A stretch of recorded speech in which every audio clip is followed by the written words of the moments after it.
Well, hey guys, everyone has been talking all about Ozempic face, but why is no one talking about Ozempic and hair loss? Keep watching because we are going to get into it in today's video. Ozempic and Wegovy are brand names for the medication semaglutide, a medication used for treating diabetes and obesity.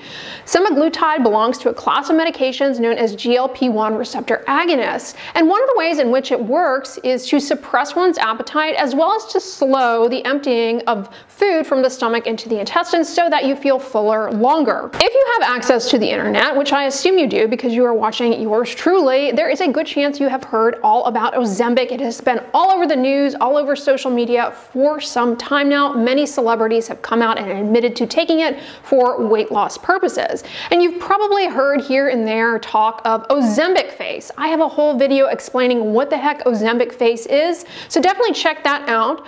But as a reminder, Ozempic face happens because the individual loses a lot of weight very quickly. It has nothing to do per se with Ozempic itself, the medication semaglutide, but rather is just a phenomenon that can be observed whenever anyone loses a lot of weight very quickly. No matter the way, it has nothing to do per se with the medication. Similarly, when you lose a lot of weight very quickly, you also can develop a type of hair shedding known as telogen effluvium.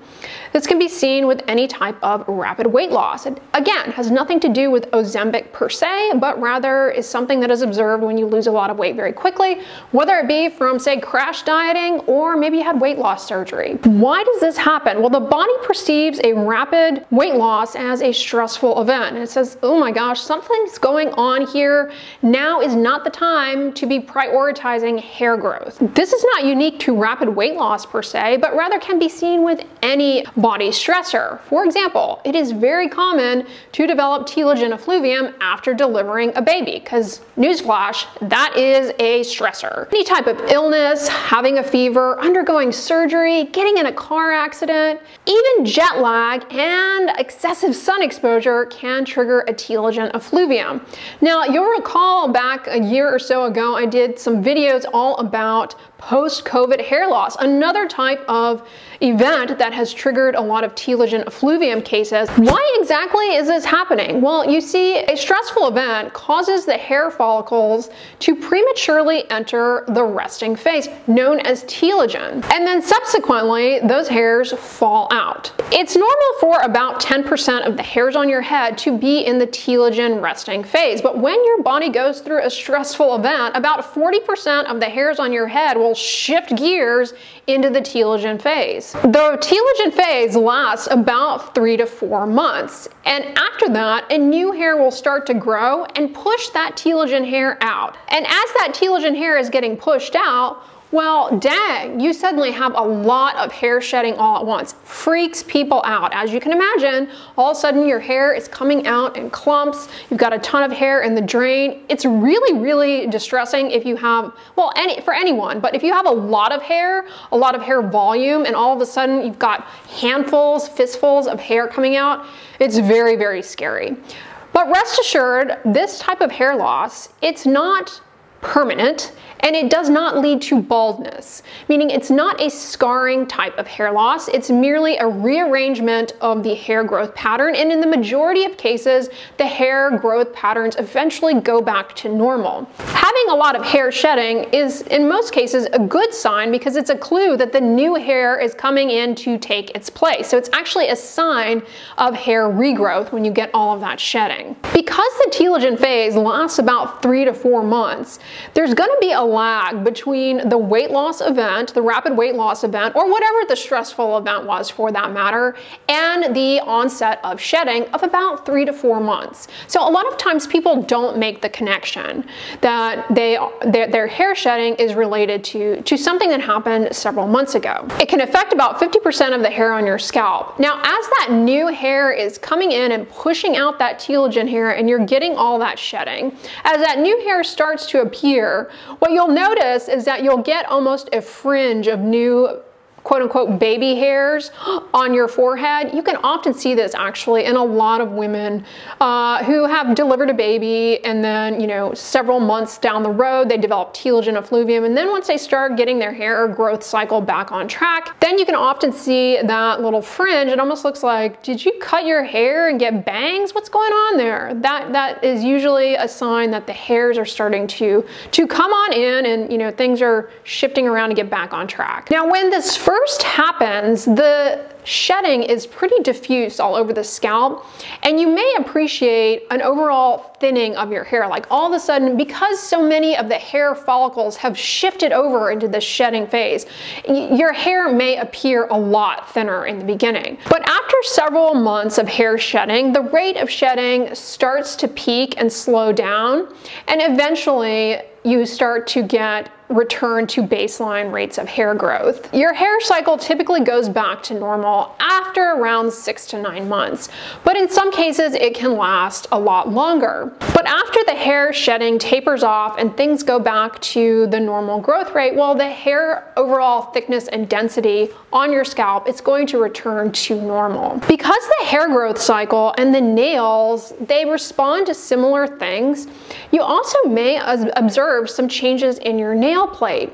You see, when there is that shock to the system, not only is the body not so concerned with making hair, but it's like, let's not prioritize making the nails so much. And that arrest in the hair growth cycle is often mirrored by an arrest in nail growth. And the end result that will be obvious to you if this occurs, it doesn't always happen with the nails, what you will see is a horizontal groove on the nails. That's called Bow's lines.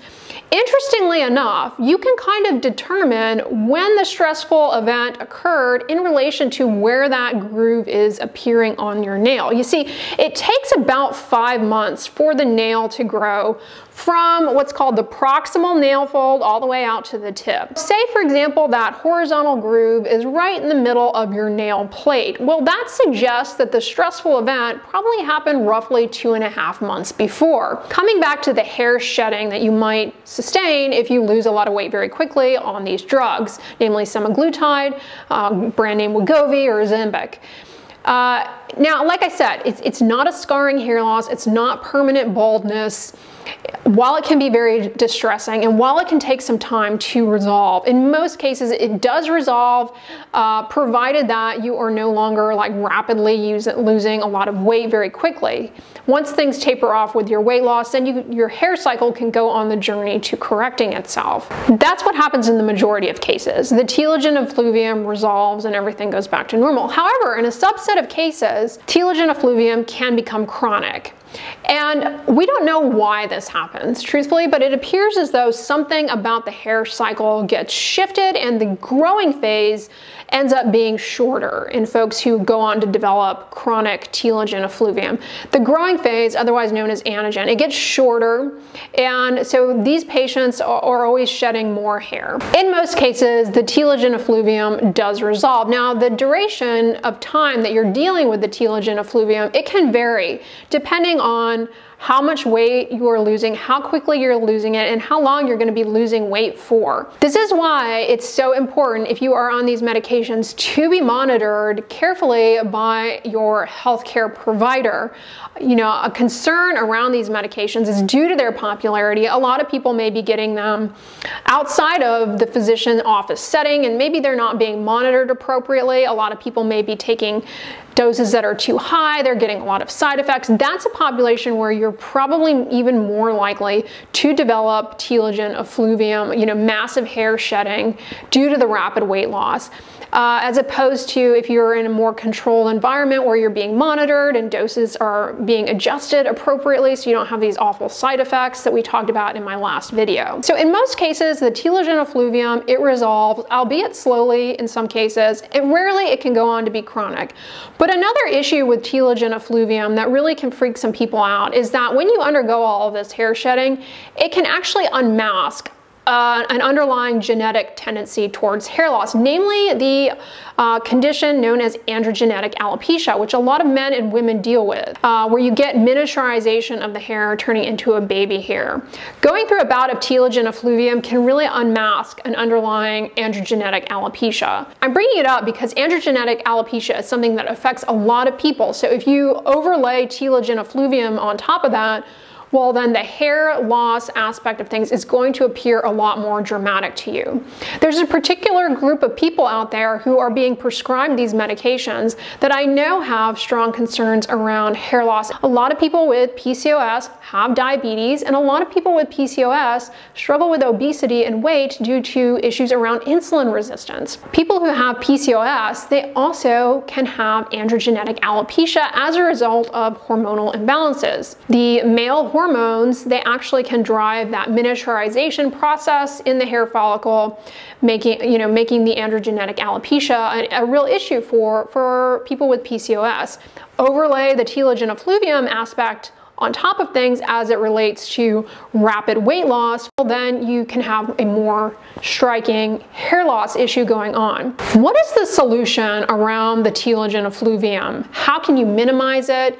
How can you, is there a way to avoid developing this? Because it, while it in most cases resolves, it's definitely a distressing thing to go through, and frankly kind of a pain for the person going through it to be dealing with all of this hair constantly coming out. What can you do to minimize this? Is there anything out there that can help? Are there any supplements, things that you should be taking? What should you be doing? I want to emphasize to you that if you are on this medication, you need to be followed closely with your medical team. If you're taking it for weight loss purposes, you need to be making sure that your nutrition is optimal. Following very carefully with your treating team of doctors, your healthcare providers, is key on this medication. That way they make sure that you are losing weight at a safe rate. That will minimize the severity of the telogen effluvium right there. And then importantly, you are having your nutritional needs being met, and you're not putting yourself at risk for nutritional deficiencies. Something that is very misunderstood in the general public is that people who have obesity, they frequently have, in many cases, have underlying micronutrient deficiencies at baseline, problems with vitamin D levels being too low. Some patients who have obesity and or diabetes have been shown to actually have lower levels of biotin, which you all know from my videos is important for healthy hair growth. And while biotin deficiency is super rare, it is very important for healthy hair growth. A lot of people who deal with obesity also have poor B vitamin levels, and they may have poor levels of chromium. All sorts of micronutrients can be off at baseline. So you can imagine you take those patients who may at baseline already have underlying micronutrient deficiencies, and then all of a sudden they lose a bunch of weight, they get in a caloric deficit. That's basically how this drug ends up resulting in weight loss, is that patients don't end up eating as much because they feel full faster. They don't have the appetite. So they're in a caloric deficit. And when they go through that caloric deficit, if at baseline they have less than ideal micronutrient levels, and then they have a caloric deficit that is even more of an issue, well, the hair can really be impacted by that. That's going to show up there.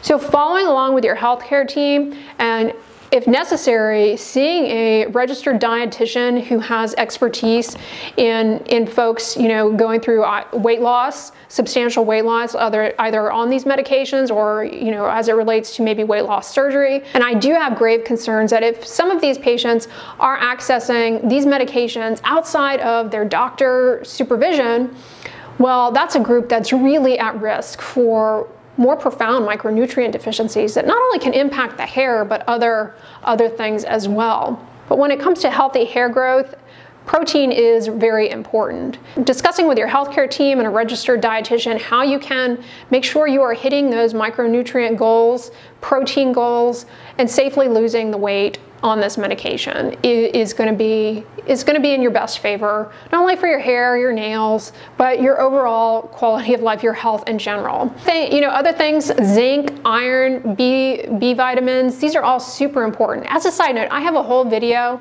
on vitamins that are important for healthy hair growth. I emphasize in that video that you can obtain these in a balanced diet. But the issue you can run into here is that you're suddenly eating a lot less. You're in a caloric deficit, and if you weren't eating so well to begin with, well, then these things really become more of an issue.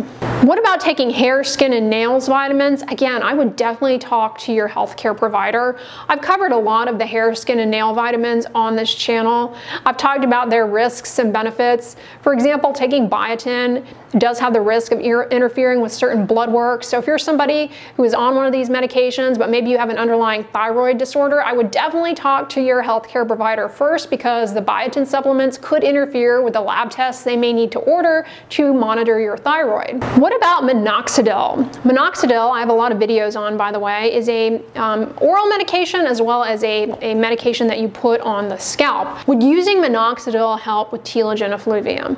It might help the hair get back on track a little bit faster, but if you'll recall from my videos on topical minoxidil, you know that in the beginning when you start using it, it causes a telogen effluvium. So you may find that that is just causing more frustration for you than it's worth. It can also be very irritating. You have to use it regularly. So to what extent that may be helpful for you is hard to say. Nowadays, we're using a lot of oral minoxidil to treat androgenetic alopecia. So that may be appropriate for you depending on if you have androgenetic alopecia, to what extent it's helpful in telogen effluvium in this case. More research is needed, but if you're seeing a dermatologist, depending on the nature of your hair loss beyond the telogen effluvium, it might actually be appropriate for you. Likewise, the oral medication spironolactone, it's not a treatment for the hair shedding. You don't need a medication to treat the hair shedding, but if you have that background of androgenetic alopecia that is being uncovered by the telogen effluvium, and I'm speaking especially to those of you out there who have PCOS, because you are a group with a higher risk of going on to develop androgenetic alopecia. Yeah, spironolactone may be appropriate in that case. Low-level laser therapy. This is something that you can do in a dermatologist's office, or you can even invest in these devices like the iRestore, which I use. Is that something that can help with this? It probably can, but you kind of have to take a look at the cost to benefit ratio. That if you're going to invest in one of these devices to do it at home, is that really going to be worth it to you? Because in a lot of these cases, as I emphasized, the telogen effluvium slows down, stops, and your hair goes back to normal. Now, it might go back to normal faster using a low-level laser therapy device at home, but is that worth it to you? Because the devices are not inexpensive. All right, you guys, that about wraps up what I wanted to say about Ozempic and hair loss. To remind you all, the drug does not cause the hair loss. A lot of you guys shared with me in my last video on Ozempic that you have been taking this. Unfortunately, I'm well aware of the fact that there is a lot of stigma around taking this medication, and I just want you to know that if somebody comes at you and be like, oh, well, your hair's falling out because of that drug, you need to educate them that any type of profound weight loss can cause this type of hair loss, hair shedding. It has nothing to do with the drug. Remember, you can develop telogen effluvium from getting jet lag. So, somebody said, oh, I'm gonna take a flight to Australia. No one's gonna be like, oh, well, that's gonna make your hair fall out. So why should they be using that to shame you about a medication that you may need for your health? But I hope this video was helpful to you all. And on the end slate, I'm actually going to put my video on Ozempic face. So check that one out next if you missed it. But if you like this, give it a thumbs up, share it with your friends. And as always, don't forget, sunscreen and subscribe. I'll talk to you guys tomorrow. Bye.